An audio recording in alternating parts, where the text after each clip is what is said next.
బంగారాన్ని విడిపించి ఆ రోజు ఆన్లైన్ రేటుకే మేము కొంటాం. Sharma gold company.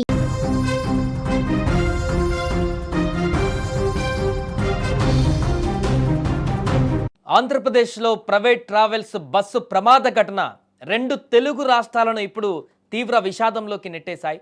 దైవ దర్శనం కోసం, దేవులను ప్రార్థించడం కోసం భక్తి శ్రద్ధలతో వెళ్లారు వారంతా.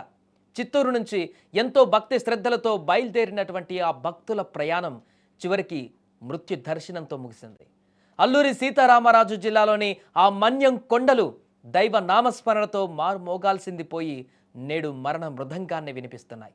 చింతూరు మారేడుమిల్లి ఘాట్ రోడ్లోని రాజుగారి మెట్ట వద్ద బస్సు బోల్తాపడి 9 మంది మృతి చెందిన ఘటన ఒక్కసారిగా దిగ్భ్రాంతికి గురిచేసింది.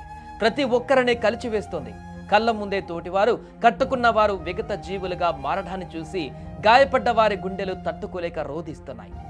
పుణ్యం వస్తుందని ప్రయాణమయ్యారు. ప్రతి దేవునికి వారి యొక్క కష్టాలను చెప్పుకొని మా కష్టాలు తీర్చమని ఆ దేవుణ్ణి ప్రాధేయపడదామని ఆ యొక్క యాత్రలో బయలుదేరారు.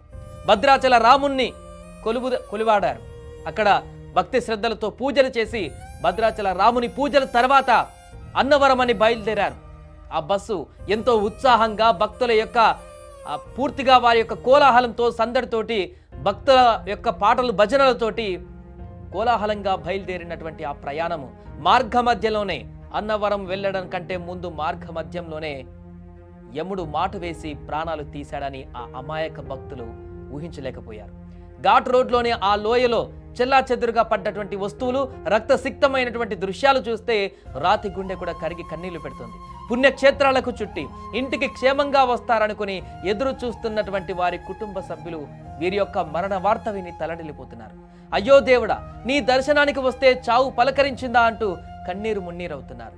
చిత్తూరు జిల్లా వాసులు కావడంతో జిల్లా వ్యాప్తంగా కూడా తీవ్ర విషాద ఛాయలు అలుముకున్నాయి.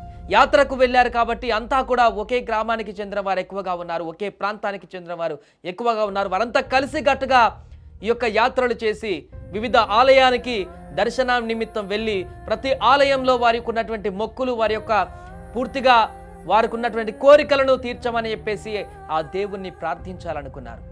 పూర్తిగా ఆ దైవ చింతనతోటి, ఆ భక్తి భజనలతోటి ఆ బస్సులో కోలాహలంగా ఒకరికొకరు మాట్లాడుకుంటూ సరదాగా భక్తికి సంబంధించినటువంటి సంభాషణలు చేసుకుంటూ ఉత్సాహంగా కొనసాగుతుంది వారి యొక్క యాత్ర.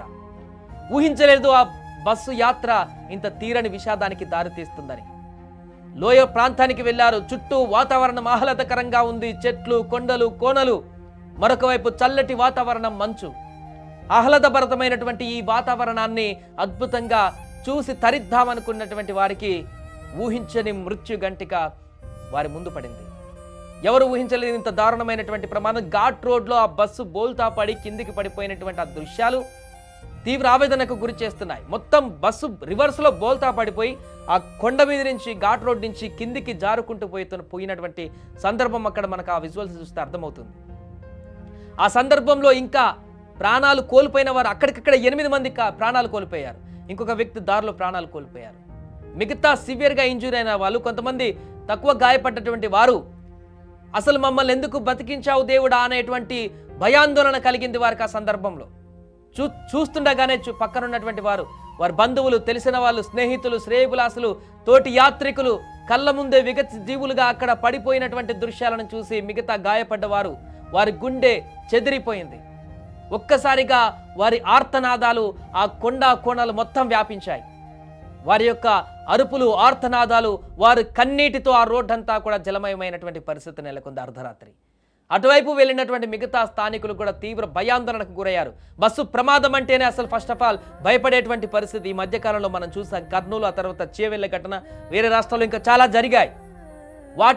వాటి దృశ్యాలు, అక్కడ జరిగినటువంటి పెను ప్రమాదాలు ఇంకా కళ్ళ ముందు కనపడుతున్నటువంటి సందర్భంలోనే ఈ బస్సు ప్రమాదం అనేటువంటి మాట వినగానే అటువైపు వెళ్ళేటువంటి ఏ ప్రయాణికుడైనా కూడా ఒక్కసారిగా భయపడేటువంటి పరిస్థితి నెలకొంది.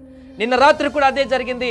ఈ బస్సు ప్రమాదం జరిగిన వెంటనే అటువైపు వెళ్తున్నటువంటి మిగతా ప్రయాణికులు ఒక్కసారిగా తీవ్ర భయాందోళనకు గురయ్యారు. వెంటనే అలర్ట్ అయ్యారు, అక్కడికి వెళ్ళారు, ఏం జరిగిందో చూశారు. అప్పటికి జరగాల్సిన నష్టం జరిగిపోయిందని వారి గుండె కూడా భరవెక్కిపోయింది. పోలీసులకు సమాచారం ఇచ్చారు. వారు వెంటనే వచ్చారు. ఉటావుటిన చనిపోయినటువంటి వారి మృతదేహాలను చూశారు. మిగతా గాయపడి సీరియస్గా మృత్యువుకు దగ్గరగా ఉన్నటువంటి కొంతమందిని వెంటనే రెస్క్యూ చేసి వారిని హాస్పిటల్కి తరలించారు. కొంతమంది పరిస్థితి ఇంకా సీరియస్గా ఉంది. ఇప్పటికీ స్టిల్ వారు బ్రతుకుతారో లేదో అనేటువంటి ఆవేదన కూడా ఇప్పుడు వారి కుటుంబ సభ్యులు ఉంది. ఆ దేవుని ప్రార్థిస్తున్నారు, నీ కోసం వచ్చినటువంటి మా కుటుంబ సభ్యులని నీ దగ్గరికి ఎలా తీసుకెళ్తావు, తిరిగి మా దగ్గరికి పంపంటూ కూడా వారు గుండెలు బాదుకుంటున్నటువంటి దృశ్యాలు ఇప్పుడు కనిపిస్తున్నాయి. ఏదేమైనా కూడా ఆంధ్రప్రదేశ్లో జరిగినటువంటి ఈ పెను విపత్తు, ఈ పెను ప్రమాదం వెనుక ఒక్కొక్క కుటుంబంలో ఒక్కొక్క కథ దాగి ఉంది. ఒక్కొక్క ప్రయాణికుడు, ఒక్కొక్క యాత్రికుడు ఒక్కొక్క కారణం చేత యాత్రకు బయలుదేరారు. ఆ దైవ దర్శనంలో, దైవ చింతనలో పూర్తిగా కూరుకుపోయి ఆ జీవితాన్ని మరొక కొత్త దశలోకి మార్చుకోవాలని చెప్పేసి అనుకున్నారు యాత్ర తర్వాత. కానీ అక్కడ వేరేలాగా రాసి పెట్టాడు యముడు. ఈ ఘటనకు సంబంధించి ప్రస్తుతం ఈ దృశ్యాలు అన్ని కూడా వైరల్గా మారాయి. దీనికి సంబంధించి రాష్ట్ర ప్రభుత్వం కూడా అప్రమత్తమై ఇప్పటికే హోంమంత్రి కూడా అక్కడికి చేరుకోబోతున్నారు. మిగతా వారందరూ కూడా సహాయక చర్యలు చేస్తూ ఈ ప్రమాదానికి సంబంధించిన పూర్తి వివరాలు అయితే సేకరిస్తున్నారు పోలీసులు.